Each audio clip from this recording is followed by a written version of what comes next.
perempuan. Dalam ekonomi kita terperangkap, dalam pelajaran kita terperangkap, dalam perundangan kita terperangkap, dalam sistem pemilihan pemimpin kita terperangkap, dalam cara urus tadbir negara, urus tadbir umat kita terperangkap. Serba-serbi kehidupan kita terperangkap, tuan-tuan. Kita ni yang kita bimbang ni, bukan kita bimbang kita ni jadi orang miskin ke, kita jadi orang susah ke. Itu bukan kebimbangan yang utama. Kebimbangan yang utama adalah bagaimana kehidupan akhirat saya. Bagaimana saya nak jawab di hadapan Allah kelak. Yang mana the fact that kita tahu yang kita ikut ni adalah cara kehidupan Yahud dan Nasara. Dia bukan cara yang Allah mahukan. Dia bukan cara yang Allah mahukan. Hampa boleh simply cak. Hampa boleh cak. Hampa rasa hampa tak mau, hampa boleh cak. Suka hati hampa. Hampa rasa tak betul apa yang saya cakap, terpulang kepada hampa. Tetapi saya bagi tahu dengan tuan-tuan dan puan yang mana ada getaran dalam hati-hati mereka, getaran apabila mendengar nama-nama Allah maka bergementar hati-hati. Apabila mendengar ayat-ayat Allah maka bertambah iman. Saya mencari orang-orang yang begitu, orang-orang yang nakkan Allah itu ditinggikan dengan setinggi-tingginya. Tuan-tuan nak kutuk saya, tuan-tuan nak hina saya memang layak dihina dan dikutuk. Tuan-tuan nak kata saya munafik, saya memang kata betul. Betul apa yang hampa cakap tu. Aku memang munafik. Tapi masalahnya, aku seorang munafik yang cuba untuk mencari harapan. Aku cuba ekspreskan harapan aku kepada Allah supaya moga-moga Allah keluarkan aku daripada sifat orang munafik sebelum aku mati. Aku takut. Kehidupan akhirat ni adalah satu kehidupan yang mana dia satu kehidupan yang kita tak boleh ambil enteng. Kita tak boleh ambil mudah. Hari ini berapa ramai orang, tuan-tuan dan puan-puan, berapa ramai orang yang sanggup mempergadaikan akhirat demi kepentingan dunia? Berapa ramai? Berapa ramai orang yang bila mana kita kata forex tu judi, haram saham tu judi. Orang tak sanggup. Orang tak sanggup untuk tinggalkan. Lagi-lagi yang dah level-level seafood ni. Lagi-lagi seafood punya seafood yang dapat duit banyak-banyak ni. Apa ingat dia pun nak tinggal ke? Melainkan saya ada seorang tuan-tuan yang mana dia ni boleh kata level seafood juga adalah dalam properties. Level seafood dalam properties ni tuan-tuan, masya-Allah, saya memang orang kata kalau tabik tu tabik spring lah. Dia punya income dah cecah 6 angka dah tuan-tuan. 6 figure, going to be 7 figure. Pendapatan dia memang masyuk teruk lah. Tetapi bila dia faham tentang penipuan ekonomi riba, bila dia faham tentang sistem Yahud Nasara ni, saya tengok memang dahsyat lah tuan-tuan. Dia buat persiapan, dia tinggalkan. Sebab apa dia bagi tahu dengan saya? Satu orang ejen property ni dia bagi tahu kat saya, dia kata apa? Saya tak boleh, sebab dia tahu the fact that bila dia convince orang untuk sign kontrak dengan bank, tak kira lah mana-mana bank Islam ke, bank kafir ke, tak kira lah bank mana sekalipun. Saya bagi tahu dengan tuan-tuan dan puan, dia bagi tahu dengan saya, dia kata aku tak sanggup sebab dia ni ibarat macam dia jadi broker hamba. Kan? Dia jadi broker hamba. Dia kata dia buat orang setuju, dia tarik orang sign kontrak 30 tahun. 30 tahun jadi broker. Jadi hamba kepada bank. Kalau kontrak 35 tahun, 35 tahun jadi hamba bank. Separuh umur habis untuk jadi hamba kepada bank. Ya Allah, ampunkan kami ya Allah. Tapi inilah realitinya. Bila orang yang ada iman ni, macam mana pun bila sampai seruan untuk ajak tinggalkan kehidupan Yahud dan Nasara ni, dia akan tinggalkan. Tapi kalau tak ada. Kalau tak ada. Saya memang tak boleh kata apa. Sekarang ni saya berpumpang-pumpang, yang apa kata pumpang-pumpang ni, walaupun dia macam pumpang-pumpang, tetapi pumpang-pumpang ni adalah pumpang-pumpang membesarkan Allah.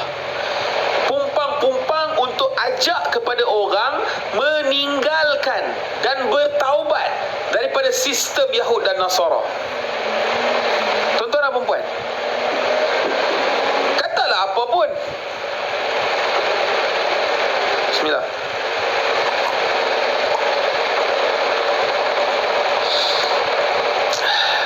Jadi tuan-puan yang dirahmati Allah Subhanahu Wa Taala, itulah keadaan, kan? Keadaan yang mana yang sedang berlaku. Ada orang dia tak suka. Ada orang dia tak suka apa yang saya cakap. Saya buat benda ni, saya bagi tahu dengan tuan-tuan. Saya buat bukan untuk mencari kesukaan orang. Ada orang cakap, share, kita kena cakap ni, share, kita kena bagi bagus-bagus punya share. Saya kata, saya tak boleh. Dalam TikTok ni saya tak boleh nak buat macam tu. Kan, dalam TikTok ni dia memang kena ada cubitan tu. Dia kena ada jentikan tu. Sebab kalau tak ada cubitan dan jentikan, orang tak mau ambil tahu. Sebab apa, hari ni orang sibuk dengan kerja masing-masing. Dia pun tak fikir untuk nak bela agama.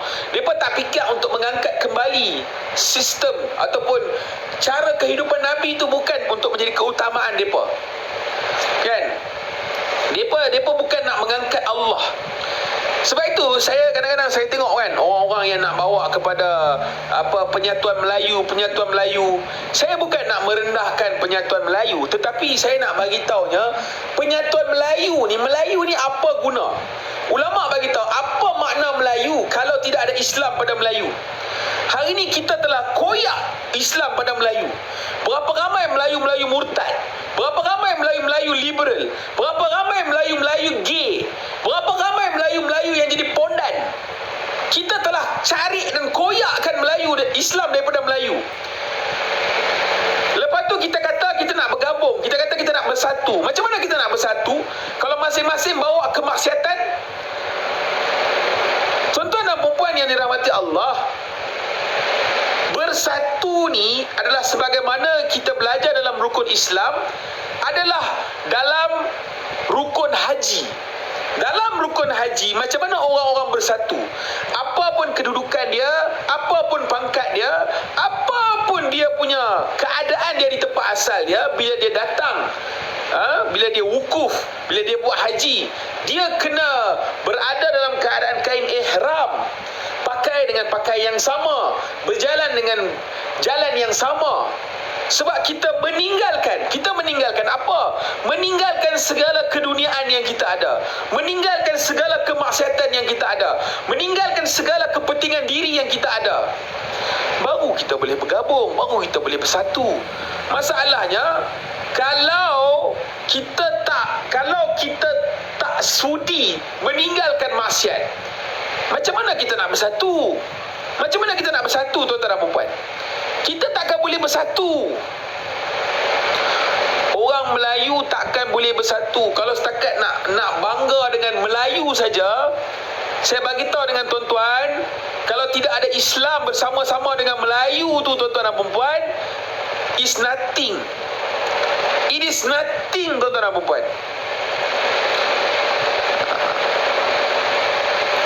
Pertama, ajakannya sebelum nak ajak orang bersatu, kita ajak orang untuk tinggalkan maksiat. Sebab bersatunya orang-orang yang bersatu yang akan mendapat bantuan Allah adalah bila dia sedia meninggalkan maksiat. Bila mana dia sedia meninggalkan kehidupan Yahud dan Nasara. Inilah permulaan jejak-jejak yang mana Allah akan bantu. Sebagaimana Allah telah bantu Nabi Muhammad SAW dalam peristiwa hijrah. Mula-mula lagi Allah dah bantu bila berhijrah. Hari ini kita tak sedia nak berhijrah sebab kita menggenggam dunia. Kita menggenggam kehidupan syirik, kehidupan Yahud dan Nasara ni kita genggam. Jadi tak boleh kata apa, kita pilih untuk genggam.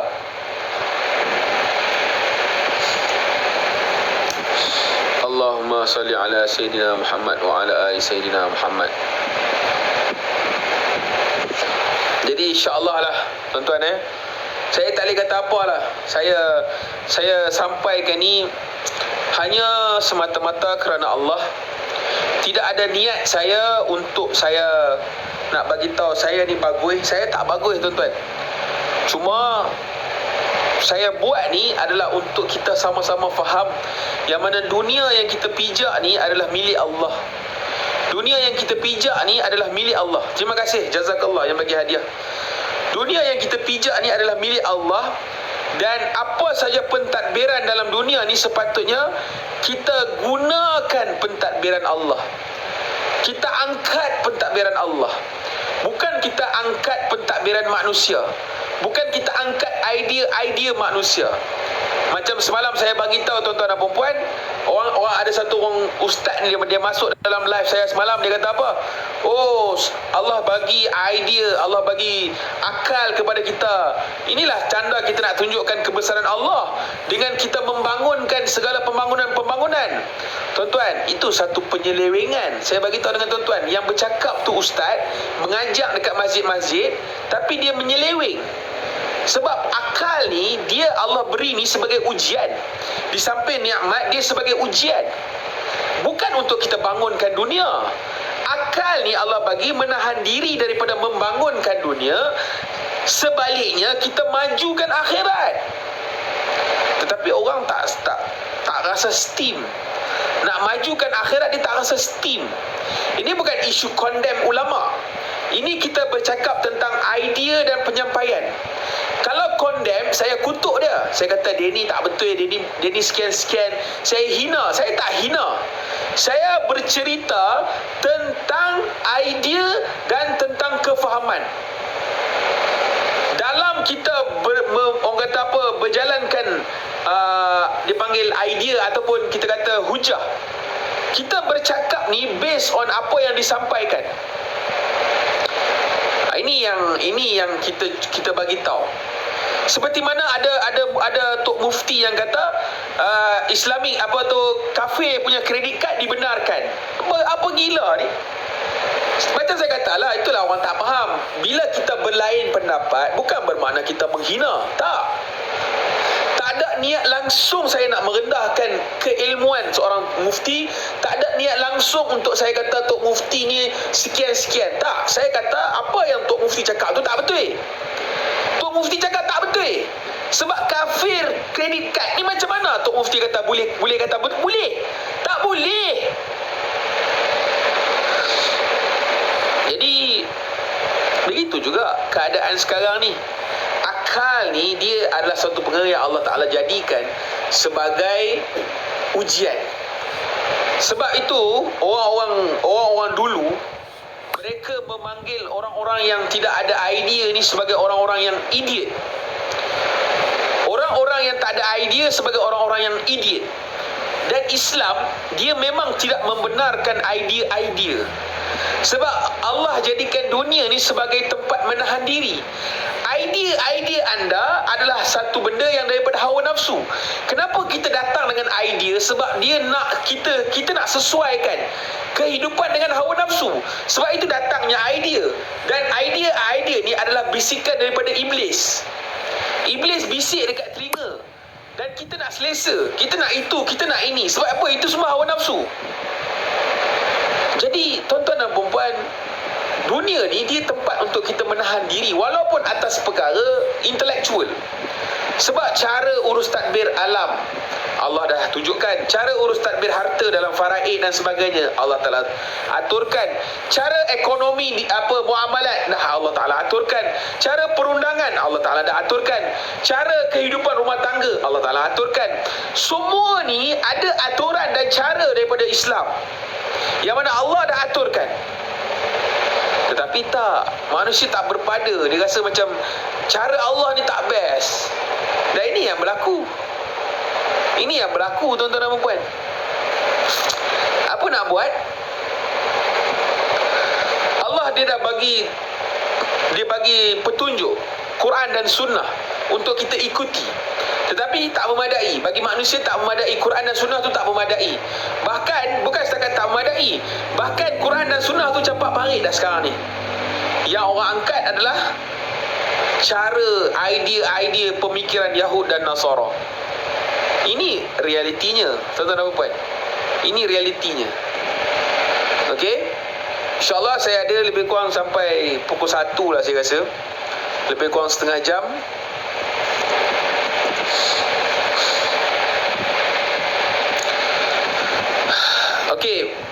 Allahumma salli ala sayyidina Muhammad. Saya akan accept, cuma saya bagi tahu orang yang nak naik live dengan saya, kenalkan nama, daripada mana, nama negeri dan daerah, kemudian umur. Dan saya bagi tahu orang yang umur 20 ke bawah, saya minta maaf. Okey? Umur yang 20 ke bawah, saya minta maaf. Kita kata next time. Tunggu dah cukup umur, nanti kita sembang. Saya lebih prefer orang yang umur 20 ke atas, sebab saya suka pada perbincangan yang lebih matang. Gitu. Alright? Baik. Saya accept.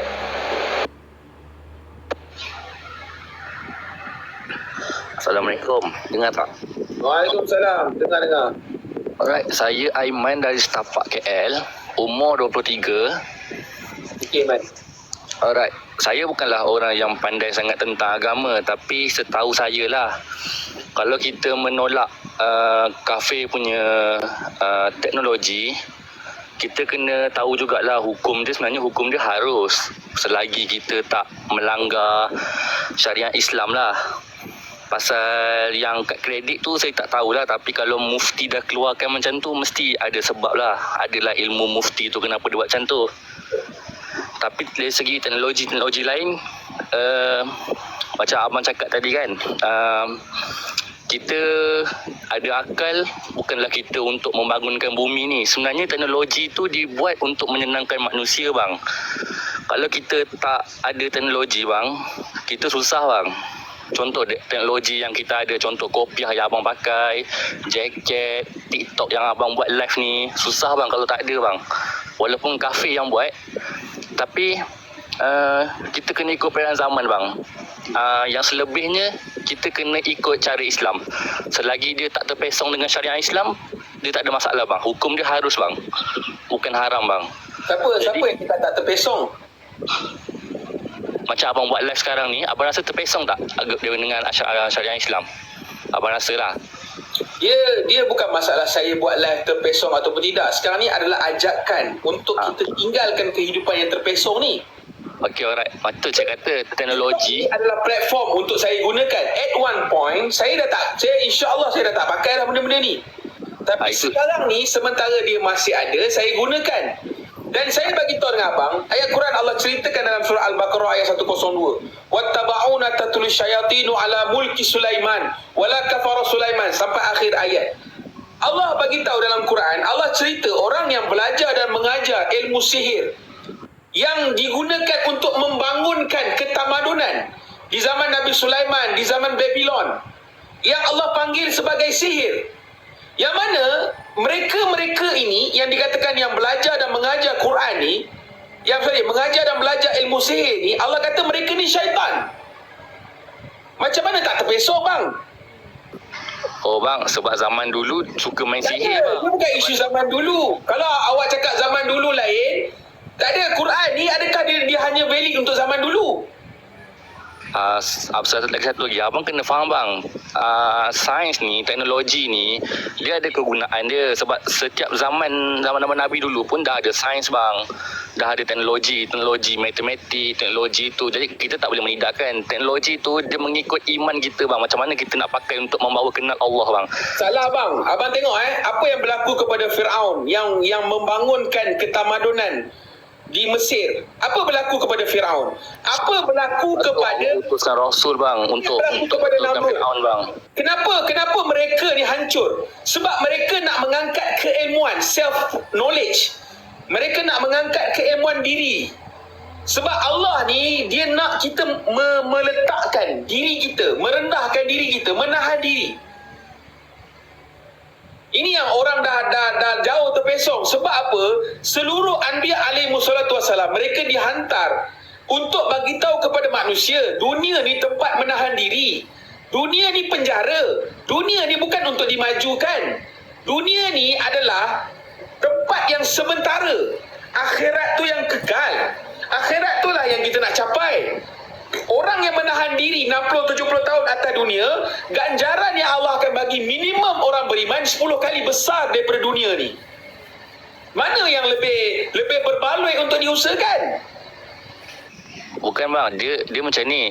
Yang point dia adalah teknologi, sains teknologi tu digunakan untuk menyenangkan manusia, bukanlah digunakan untuk untuk melupakan Allah, bukan. Teknologi tu adalah menyenangkan manusia. Awak tak faham dia punya isu dia. Saya dah bagi tahu dah. Sebab Allah bagi tahu dalam Quran, wasyayatina kullabanna'i wa ghawwas. Ayat Quran tau. Itu bukan daripada saya. Saya quote daripada ayat Quran. Ya Allah bagi tahu syaitan ni seluruhnya adalah daripada kalangan pembina bangunan dan penyelam. Dalam nak membina bangunan ni, yang kita tengok sampai sekarang, adakah kita nampak hanya jin saja yang membina bangunan? Tak, yang buat bangunan ini yang kita tengok sekarang ni di kalangan manusia. Ini yang menjadikan dalil yang mana syaitan ni di kalangan manusia dan jin. Dan syaitan ni Allah kata mereka ni kafir. Tapi bang kan, dekat zaman Nabi Muhammad pun dah ada sandal. Abang pun tahu kalau abang ada buku-buku zaman barang-barang Rasulullah semua kan, semua dah ada sandal, dah ada baju, dah ada tudung zaman tu. Tu semua teknologi bang.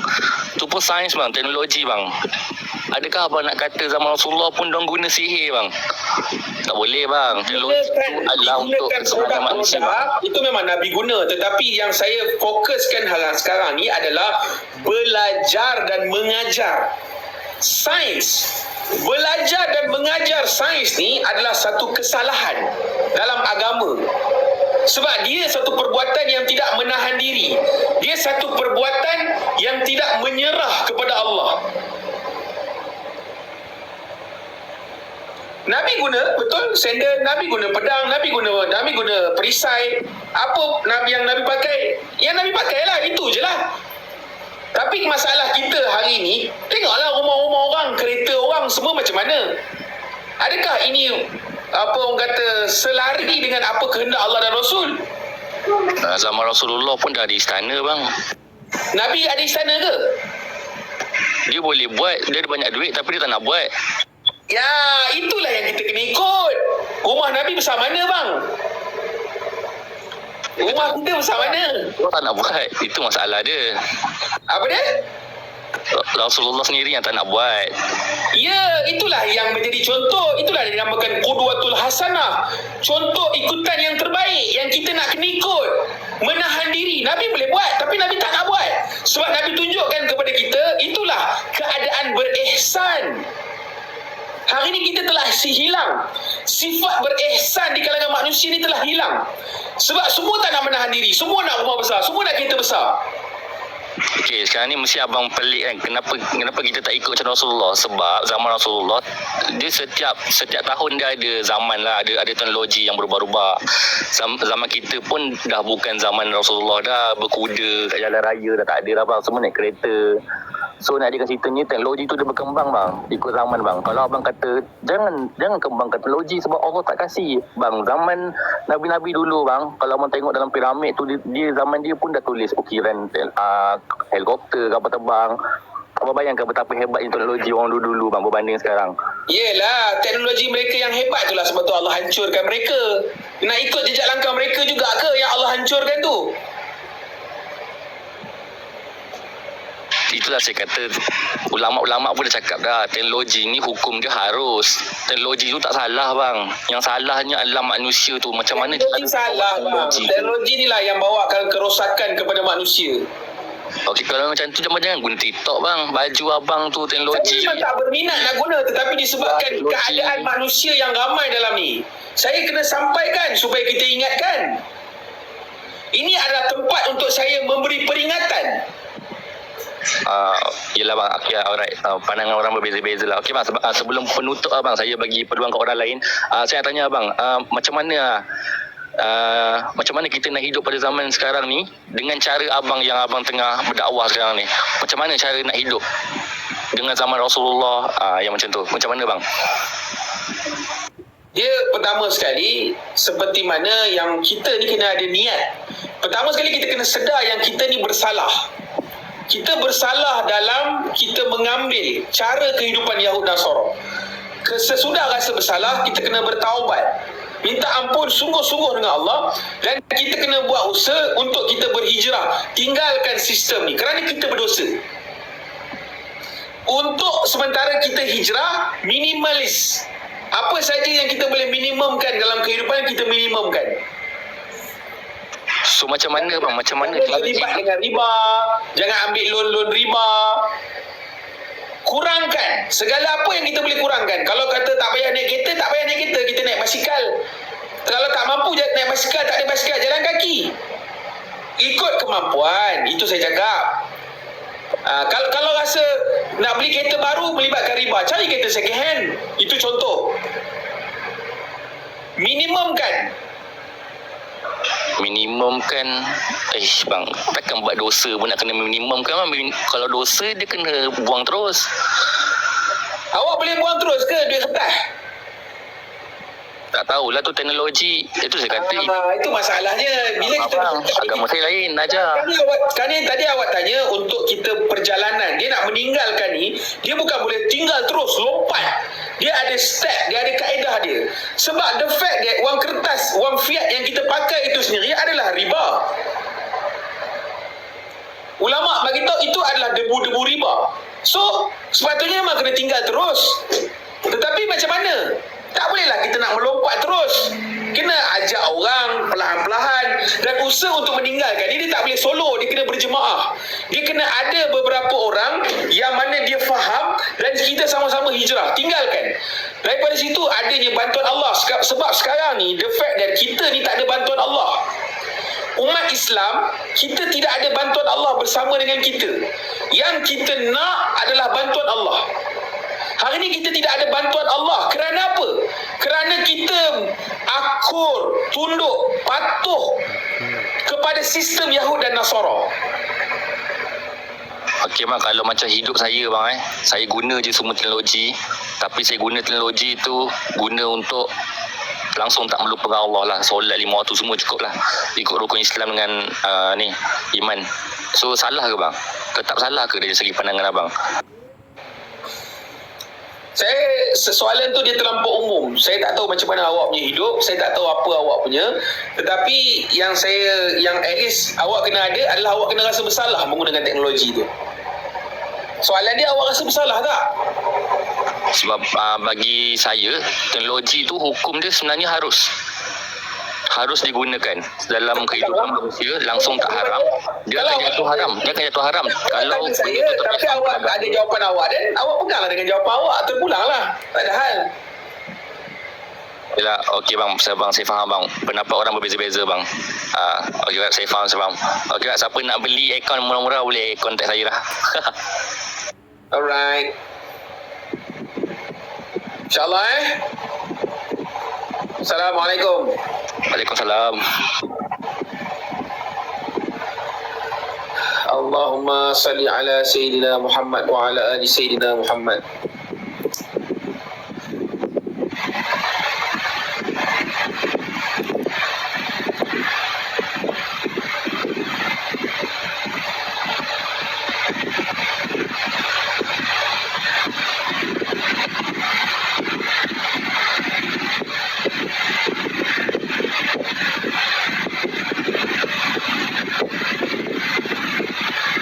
Kita accept. Daus Yamin. Assalamualaikum warahmatullahi wabarakatuh. Waalaikumsalam warahmatullahi wabarakatuh. Tuan kenalkan diri daripada nama dan daripada mana, sebab sahabat-sahabat kita yang lain nak tahu. Okey, so saya Firdaus, berumur 27 tahun. Dari Hulu Langat, Selangor. Baik.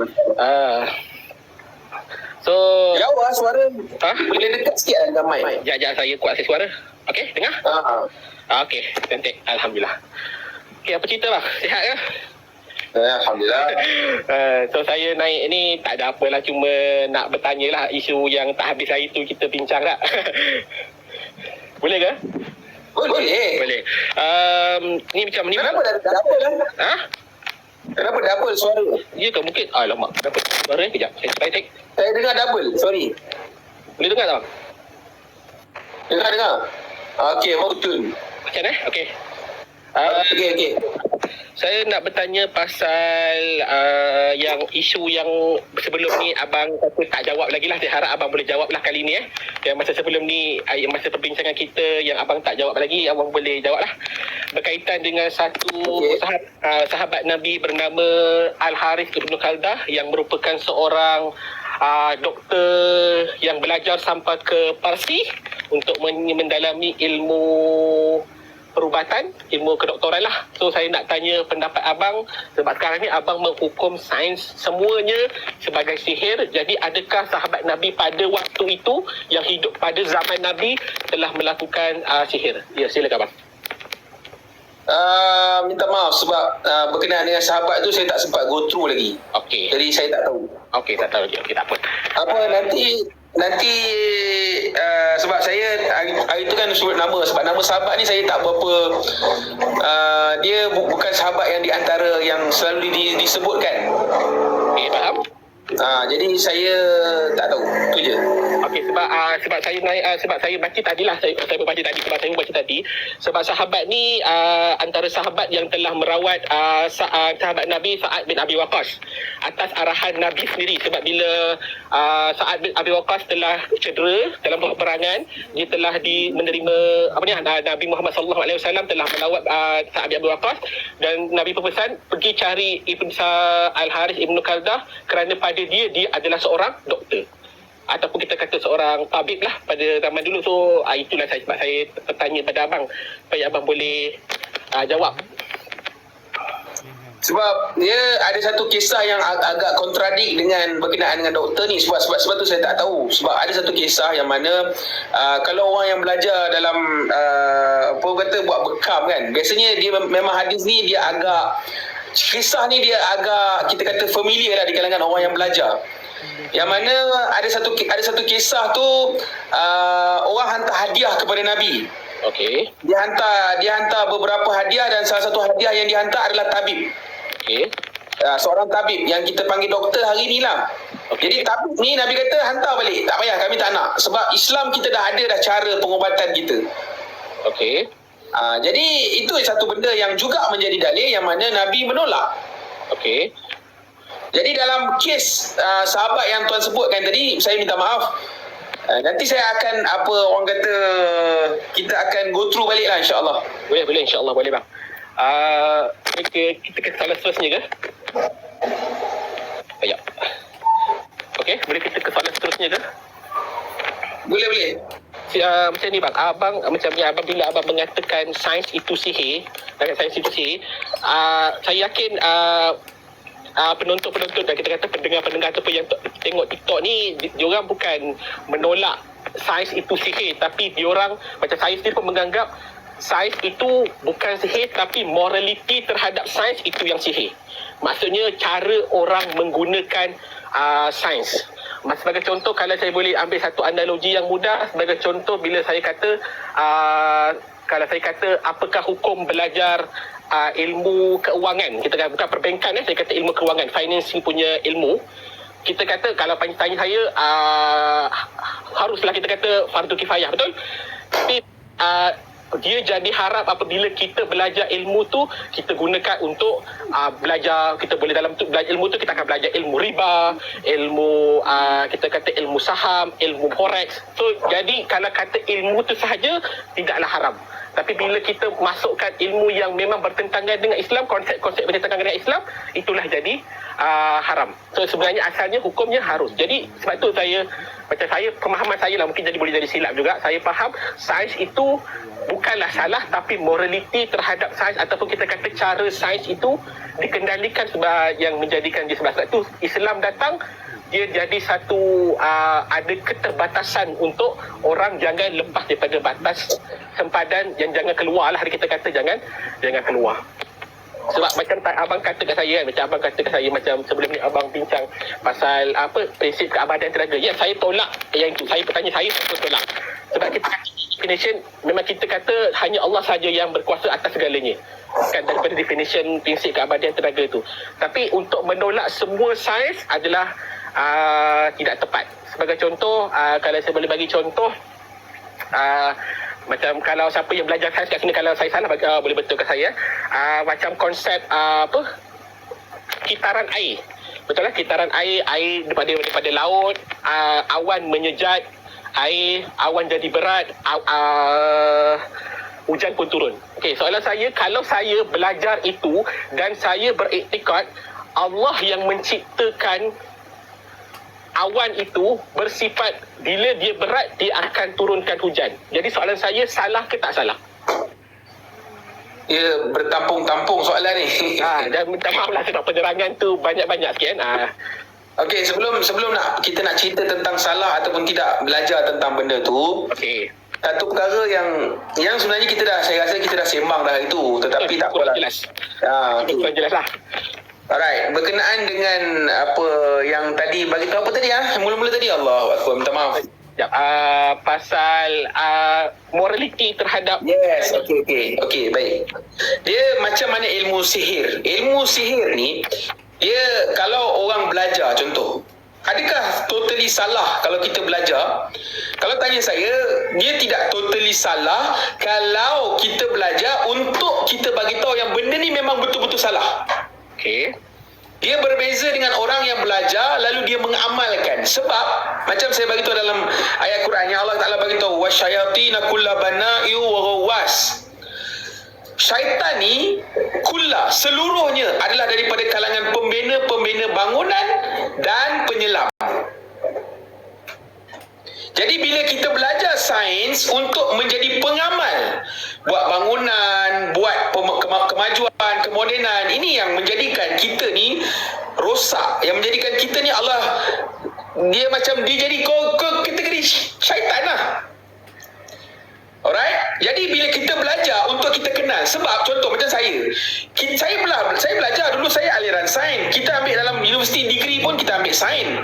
Sebab tu sedikit sebanyak kita boleh connect, kita boleh dapat kat mana dia punya titik kerosakan, kat mana dia punya yang dia bawa kepada penyelewengan. Sebab sains ni dia satu keilmuan yang kalau kita tak ada cukup kebolehan untuk memahamkan dia punya penerangan, kita takkan tahu kat mana dia punya kerosakan, kita takkan nampak kat mana dia punya penyelewengan.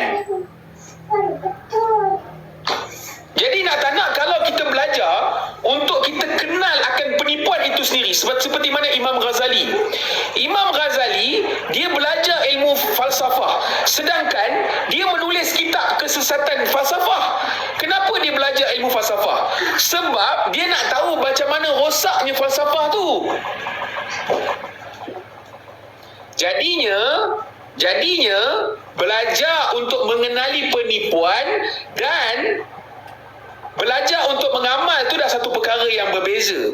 Dan hakikatnya orang yang belajar kebanyakannya nak jadi engineer, nak jadi doktor, nak jadi arkitek, nak jadi orang-orang yang akhirnya dia bukan nak mengangkat Allah, dia nak mengangkat diri dia.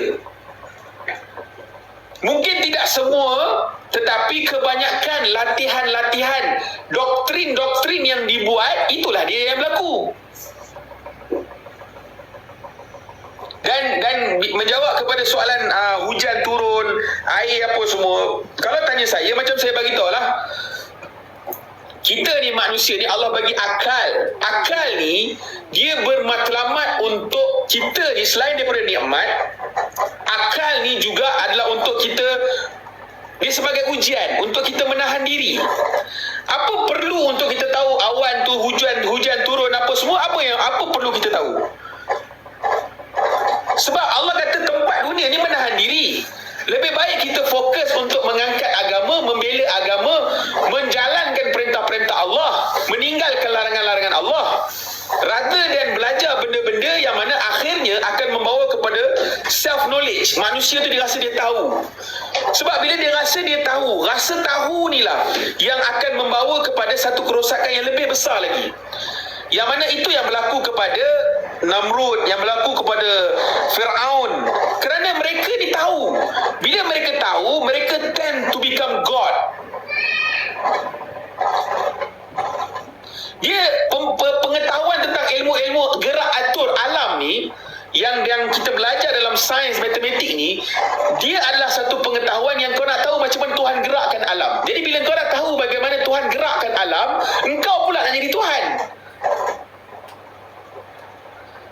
Memang orang akan kata mundur, memang orang akan kata bodoh. Sebab tu Allah dah bagi tahu dalam Quran, yang mana dalam surah Al-Baqarah juga, selepas daripada ayat wa minan nasi may yaqul sampai akhir, dalam beberapa ayat tu Allah bagi tahu, lebih kurang ayat 113 surah Al-Baqarah ayat 113, Allah kata takkan kami nak beriman macam mana orang-orang bodoh ni beriman. Allah kata mereka ni lah orang-orang bodoh. Sebab orang-orang mereka dikatakan bodoh, mereka dikatakan idiot. Sebab apa? Sebab mereka tak ada idea. Mereka tak nak idea-idea mereka diperkembangkan.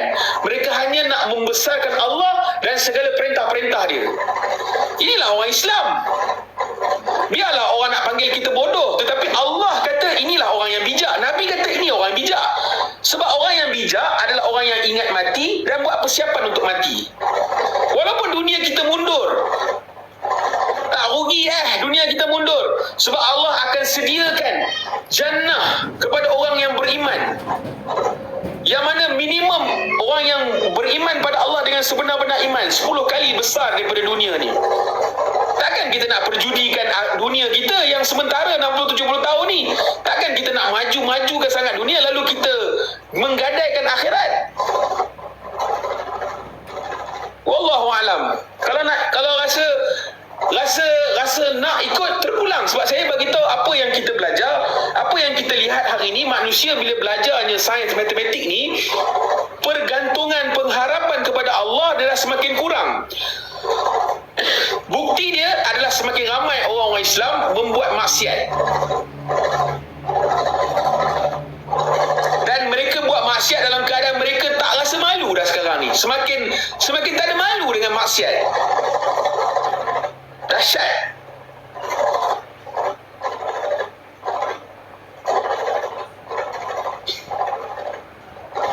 Ada lagi ke tu?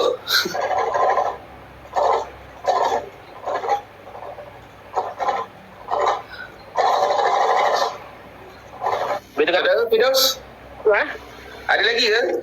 Hello. 1, 2, 3. Lari pula. Okey. Okey. Dengar. Okey. Abang nak tanya, abang macam tadi abang kata hukum kita kena ikut Quran, betul lah? Saya setujulah, betul lah. Kita kata macam tadi abang kata perundangan ikut Quran. Macam bila abang kata even faraid kalau faraid pun kita akan ikut Islam, betul? Ikut Quran, betul lah. Sebab bila ada pembahagian soalan saya macam saya untuk penonton-penonton semua, saya seorang guru matematik untuk pengetahuan je lah.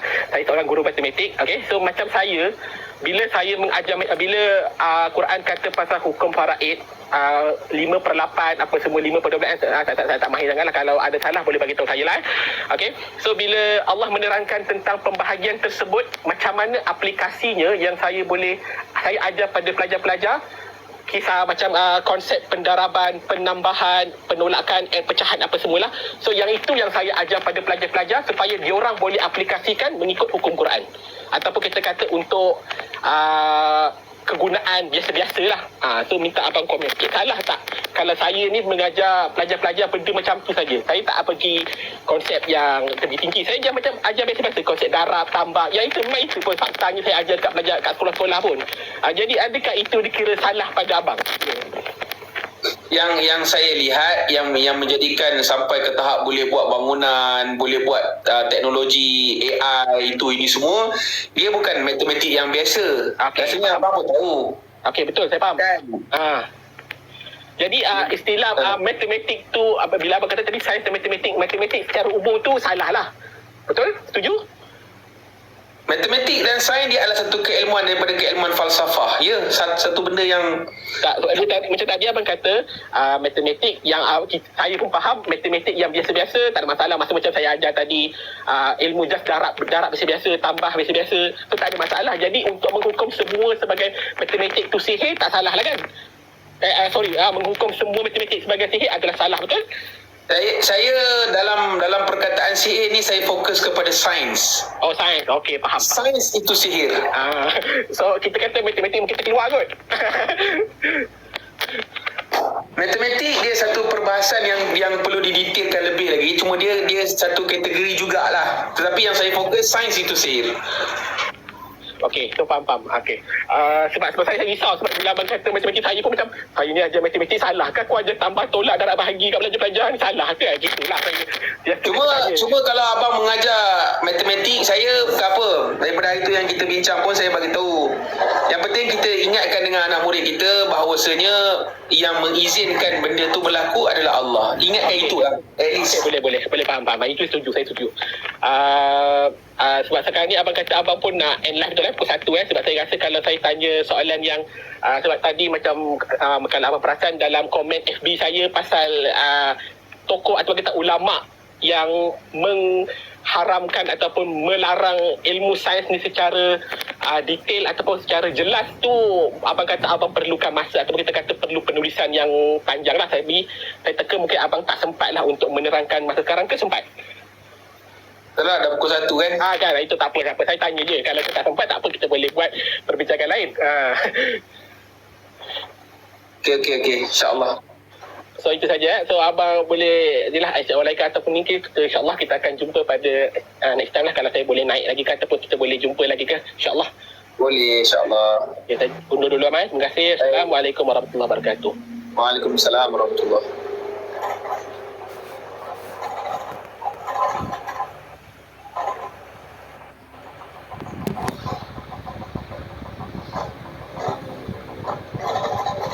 Saya ni dah time dah ni kalau ikutkan. Tapi tak apa, saya bagi satu lagi. Daripada tadi gini tu nak naik. Tapi naik macam saya katalah, kenalkan diri, nama dan umur. Nama, tempat anda daripada mana dan umur. Nice.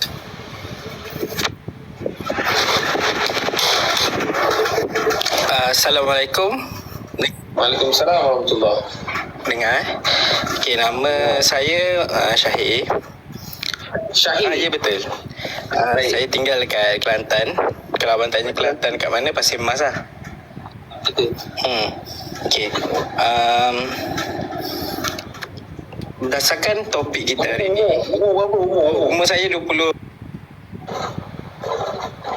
Boy. Berapa tadi? 23. Alright. Orang muda ni bagus. Okay. Tak ada orang muda sangat bang, boleh lah. 23 tu muda lah. Oh ya. Okay. Tak apa.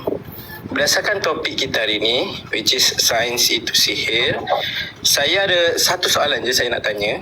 Tapi Satu je, janji ke? betul, satu je. Okey. Cuma saya nak minta kebenaran abang. Boleh tak saya takrifkan sains itu sihir dulu? Sebab saya, apa yang saya nak takrifkan ni nanti akan ada dalam soalan saya. Boleh ke? Apa yang nak takrifkan? Okey, tak apa, teruskan. Saya nak dengar. Okey, baik.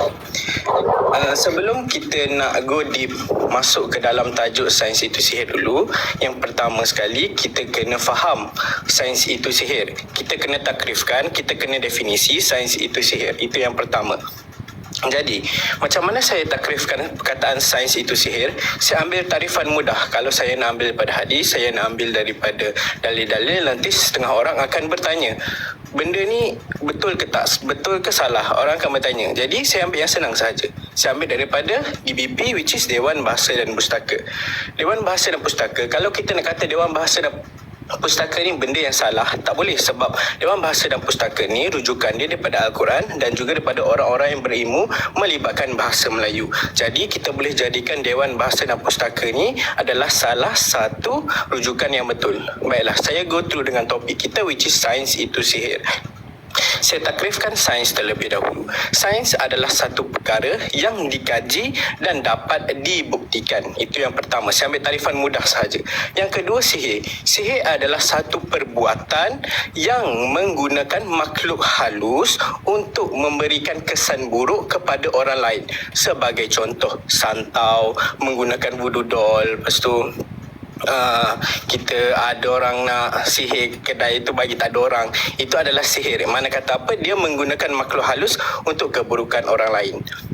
Baiklah, itu saya dah beri takrifan 2, which is saya kata sains itu saya dah beri takrifan. Sorry. Saya mencelah sikit-sikit je. Okey, sila. Bila memberikan takrifan sihir tadi yang dikatakan dengan makhluk halus, Betul? adakah atom juga kategori makhluk halus? I'm sorry bang, saya atom, kalau abang tanya viewers dekat sini, diorang tak tahu. Saya tak bagi penjelasan yang susah. Saya bagi yang simple tapi diorang faham. Saya tanya dengan abang. Oh, tapi saya tak tahu atom tu apa. Abang tak tahu atom tu apa? Tak. Atom is mean abang kata atom yang di sains, like atom, nukleus, elektron macam tu ke? Okey, tak apa. Teruskan. Sorry, sebab saya benda saya tak tahu, saya tak akan ulas. Okay. Alright. Silakan. Soalan saya belum soalan lagi. Dalam Al-Quran surah Yasin menceritakan tentang kejadian manusia, which is menceritakanlah daripada air mani akan membentuk satu bentuk kehidupan. Dalam Al-Quran telah menceritakan benda ni, dan kita faham sebagai seorang umat Islam, Al-Quran adalah satu kata-kata daripada Allah Subhanahu Wa Taala, jelas. Jadi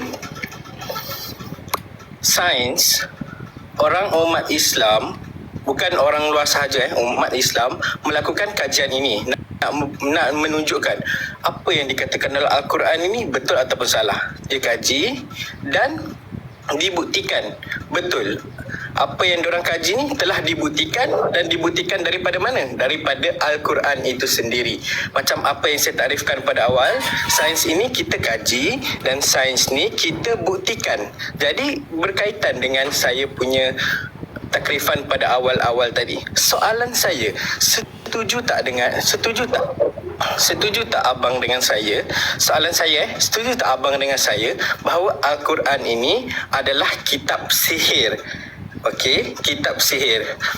Kalau abang kitab sihir kerana dalam Al-Quran ini menceritakan tentang sains, menceritakan tentang kejadian manusia, menceritakan tentang gugusan-gugusan bintang. Jadi manusia, sains ada dalam Al-Quran. Jadi setuju tak abang kalau saya kata sains ni kitab sihir, kerana dalam Al-Quran ini ada menceritakan pasal sains, dan dalam Al-Quran kata-kata ini datang daripada Allah Subhanahu Wa Taala. Soalan saya, abang setuju ataupun tidak? Tak. Okey, jikalau abang tidak bersetuju, jadi Sudah soalan kedua tu. okey, ni saya nak bagi tahu ni. Andai kata kalau abang tak bersetuju dengan istilah saya, jadi selesailah perbincangan kita pada hari ini, which is selesai. abang tak kata sains itu bukan sihir, dah settle, senang. Betul tak? Kenapa? Saya nak tahu kenapa. Okey, pertama sekali awak kena faham definisi sains yang awak ambil daripada Kamus Dewan dan Bahasa dan Pustaka. Okey, saya bagi tahu dengan awak balik. Sains ni adalah suatu benda yang boleh dikaji dan boleh dibuktikan. Betul? Okey, by definition sains itu sendiri yang awak katakan bersabit dengan Quran. Betul? Allah Ta'ala bagi tahu dalam surah Al-Baqarah ayat yang ketiga.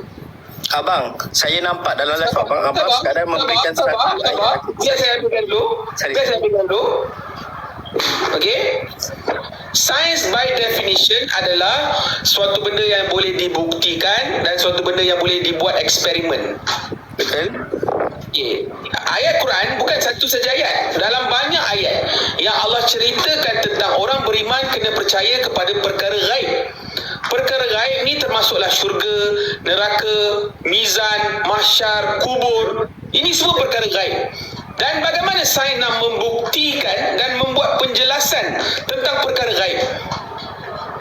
Saya tak boleh jawab, biar saya jawab. Jawapan dia tak boleh.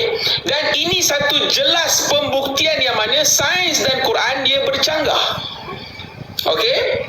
Lepas tu, menjawab kepada definisi sihir yang awak bagi tahu. Saya nak bagi tahu dekat awak, okey? Sihir yang awak cakap dia dilakukan oleh makhluk-makhluk halus. Kalau awak belajar sains, awak akan faham yang mana getaran-getaran dia adalah atom-atom, zarah-zarah yang bergerak. Dan Allah bagi tahu la tataharraku zarratan illa biiznillah. Tidak akan bergerak satu zarah tanpa izin dan kehendak Allah. Bermakna bukan sekadar jin yang kita faham sahaja merupakan apa dipanggil perantara. Atom juga adalah makhluk halus. Sebab tu dia tak kata jin, dia tak kata syaitan, dia kata makhluk halus. Atom itu juga adalah makhluk Allah dan dia adalah sangat halus. Okey.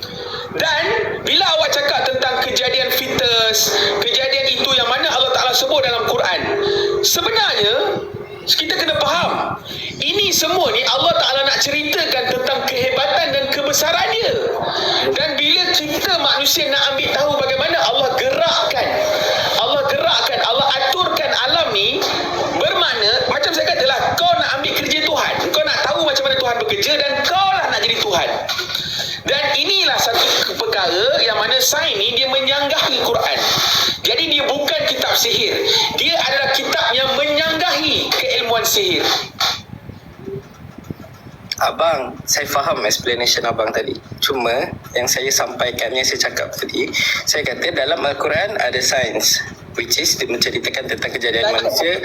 Dia dalam Quran dia bukan nak cerita pasal sains. Dalam Quran dia nak cerita kehebatan Allah. Dia bukan nak cerita pasal sains. Kalau orang kata Quran ni nak mencerita tentang sains, kau dah salah faham, kau dah menyeleweng. Tak bang, bukan. Quran dia tak cerita tentang kebesaran makhluk, dia cerita tentang kebesaran Allah. Bukan bang. Dalam Al-Quran ni betul lah, macam abang cakap, saya setuju. Al-Quran ni menceritakan tentang kebesaran Allah, betul. Cuma dalam sesuatu perkara ni kita mempelajari lah, senang cerita kita mempelajari, dan kita manusia, kita ada sifat ingin tahu, betul? Abang ada sifat ingin tahu pasal ekonomi negara, saya pun ada sifat ingin tahu pasal tajuk ini, which is sains itu sihir. Okey, betul. Cuma dalam Al-Quran, sebelum buat kajian pasal fetus semua ni, dalam Al-Quran dah already ada, dan Al-Quran ini menunjukkan kebesaran Tuhan. Okey, betul. Cuma kalau kita sebagai seorang manusia yang tak ada kemampuan untuk memahami sesuatu perkara itu, contohlah kalau abang Zul ada anak, abang Zul ada anak, insya-Allah, amin. Kalau abang Zul ada anak, dia menanyakan soalan, kenapa bintang ini berada dalam satu posisi yang cantik, which is dekat sini kita nampak ada bentuk biduk, kat sini ada bentuk Orion. Okey, kalau abang nak beritahu anak abang akan cakap sains itu sihir ke, ataupun abang kata ini kerja Tuhan, tak payah nak fikir sangat. Tapi sedangkan anak abang itu at the same time dia nak tahu kenapa benda itu terjadi. Sebab tu kita ada sains bang. Kita nak fahamkan bahasa Tuhan, kita takrifkan dalam sains. Awak sendiri cakap nak faham bahasa Tuhan. Inilah satu benda yang menjadi ujian kepada manusia. Allah tak suruh kita ambil tahu bahasa dia. Biarkan Allah Ta'ala aturkan alam ni. Tugas kita dengar, taat, tinggalkan larangan, ikut perintah. Yang nak pergi belajar bahasa Tuhan tu buat apa? Siapa suruh? Abang, bila kita belajar apabila kita belajar apa yang Allah nak sampaikan kepada kita, kita akan nampak betapa kecilnya kita sebagai seorang hamba, dan kita nampak betapa besarnya ia sebagai seorang pencipta. Sebab tu kita belajar sains. Itu tak ramai orang, dan berkali-kali dalam sejarah telah membuktikan orang-orang yang belajar bahasa Tuhan ni, dia telah menyeleweng dan menyimpang, akhirnya menjadi orang yang sesat. Abang, itu pilihan dia. Kita tak boleh kata okey, orang yang belajar sains dia menyeleweng. Kita kata okey, sains ni kalau bila belajar dia menyeleweng, so sains tak boleh kita tolak. Kalau orang yang betul-betul nak belajar sains sebab nak faham apa yang Allah sampaikan kepada kita, macam mana? Okey, sekarang ni abang bagi saya satu orang yang Allah jamin kepada dia syurga, yang ada jaminan daripada Allah syurga, orang yang memajukan keilmuan sains. Oh bang, tak boleh bang macam tu bang. Bagilah satu, saya nak dengar. Ada tak satu orang yang Allah jamin yang saya nak follow? Tak, kalau abang tanya macam tu dekat saya ilmu saya tak tinggi bang. Abang tak tahu betul. Okey, sekarang ni tugasan abang find out. Oh tak bang, saya dekat sini saya nak abang nak find out ataupun memang tidak ada langsung. Sebab kehidupan akhirat ni adalah satu kehidupan yang pasti. Jadi kita nak ikut orang yang mendapat jaminan syurga. Sebab in the end of the day, dunia ni sementara. Kita akan tinggalkan, kita akan pergi kepada dunia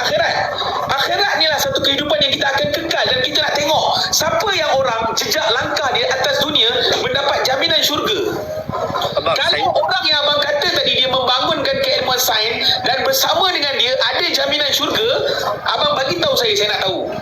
Abang, saya tak faham kenapa abang cakap orang yang tinggikan sains ni akan masuk syurga. Saya tak faham. Tapi kita as a manusia, as a hamba, sebagai hamba, tugas kita adalah tawaduk dan kita... Tak, abang just bagi bukti. Abang jangan lompat. Abang jangan spin around. You just answer my question. Do you have any answer? You want to find out or you don't want to find out? It's simple. Nak tahu ada jawapan ataupun tak ada. Okey, ada. Kalau tak ada, boleh tak find out? Sebab pada saya, as for now, abang tak ada orang. Okey bang, ada. Saya terlintas tengok balik. Okey, saya terlintas ada. Siapa? Which is Nabi Nuh alaihissalam. Nabi Nuh. Nabi Nuh dia mengajar untuk membangunkan sains ke? Oh, tidak. Dia menggunakan sains untuk menyelamatkan manusia. Sains, abang, siapa yang bagi idea kepada Nabi Nuh untuk membina sebuah bahtera menyelamatkan haiwan-haiwan, menyelamatkan manusia? Soalan saya ke abang. Simple je bang. Nabi Nuh ni dia mengajar ilmu tu ke? Abang, Dia jawab mengajar soalan dan saya dulu. belajar Jawab ke? soalan saya dulu. Saya nak tanya yang... Tak, sekarang ni abang memberi satu contoh yang salah. Sebab kenapa Nabi salah Nuh pula? ni dia mendapat mukjizat daripada Allah. Dia dapat keilmuan tu direct. Allah bagi tahu direct.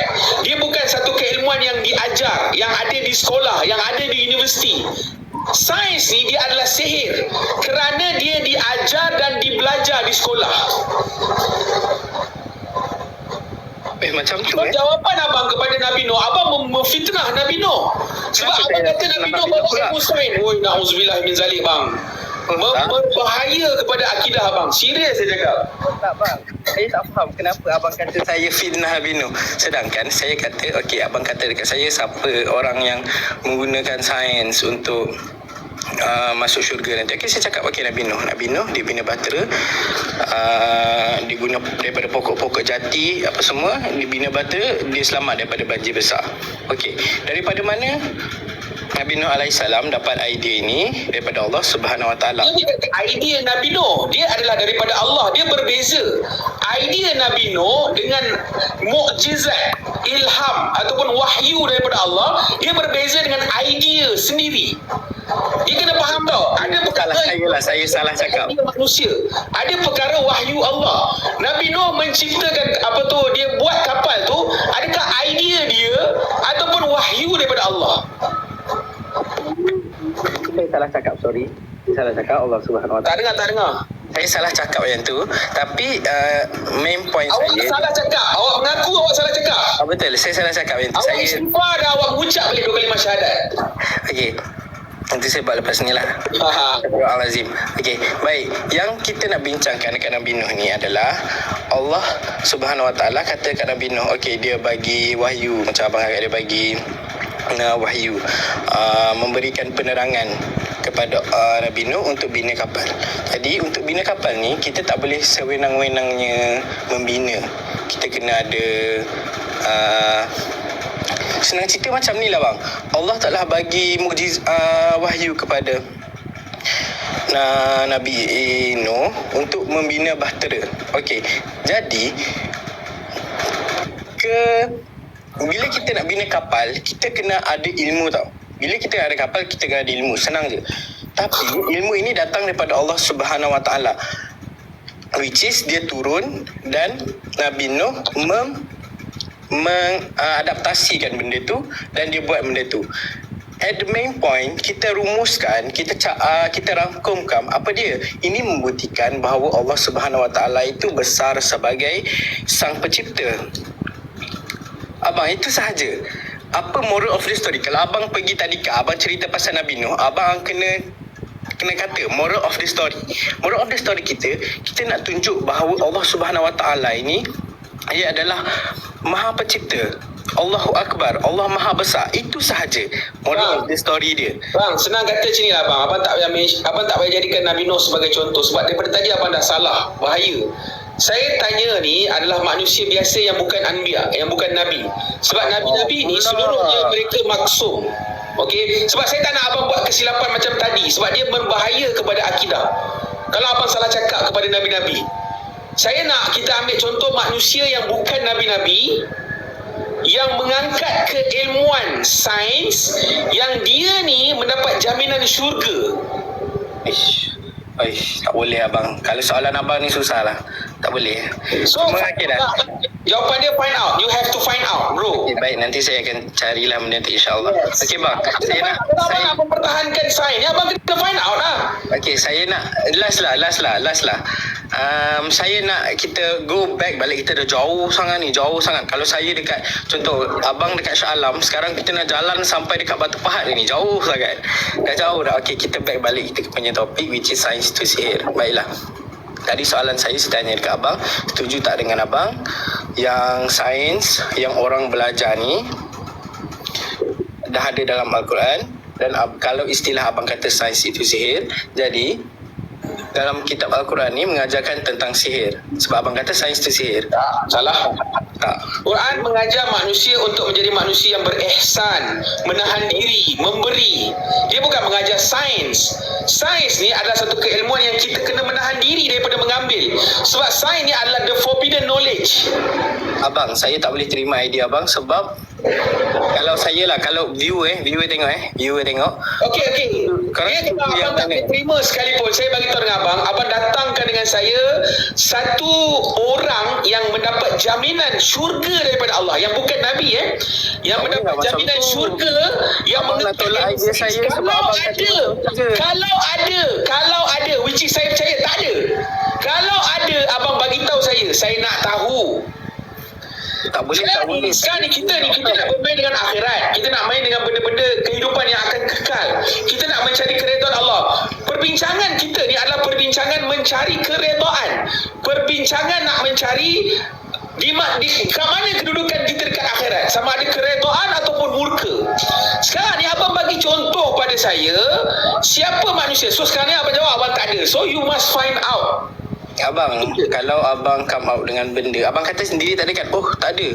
Jadi, soal abang kata tak ada orang yang... Tak ada, as for now saya tak ada jawapan. Memang saya jumpa, tapi tak jumpa lagi. Kalau abang ada, boleh macam saya, tu. Kalau abang nak bagi soalan kat saya tapi abang tak ada jawapan, mana boleh macam tu? Tak ada. Jawapan saya kata tak ada.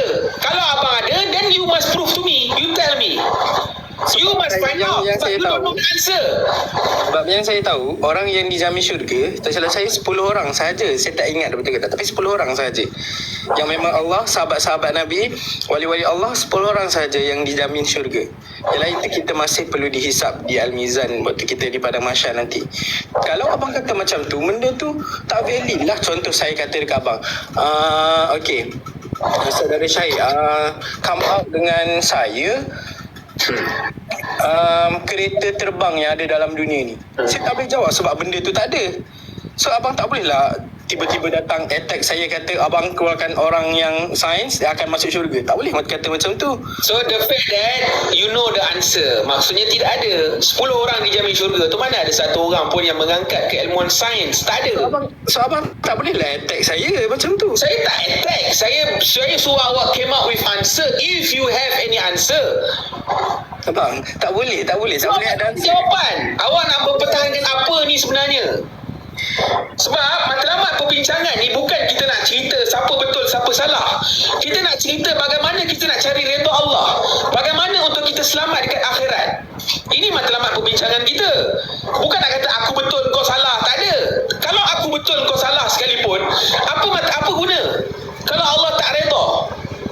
Inilah yang mula-mula sekali matlamat. Kalau orang datang bincang dengan saya ataupun nak bersembang dengan saya, inilah yang kita bawakan supaya otak kita ni sentiasa memikir bagaimana untuk kita cari redha Allah. Dan saya bagi tahu dengan semua orang yang ada, nak mencari redha Allah ni, kita kena tengok orang-orang yang mendapat jaminan syurga. Dan semua yang dikatakan mendapat jaminan syurga ni, tak ada satu orang pun yang mengangkat keilmuan sains. Sebab apa? Mereka tahu Nabi telah didik mereka, yang mana dunia tempat menahan diri. Ilmu sains ni adalah ilmu mengangkat diri, dia bukan menahan diri. Kalau abang kata macam tu, sains ni, saya tak faham abang. Saya tak faham sebab saya dengar ada orang cakap, ulama ustaz-ustaz yang saya pergi berguru cakap, sains ini adalah bahasa Tuhan. Sains ini adalah kata-kata daripada Tuhan. Betul. Kan, betul. Okey. Betul, sains adalah bahasa Tuhan, betul. Okey. Jadi sains itu sihir.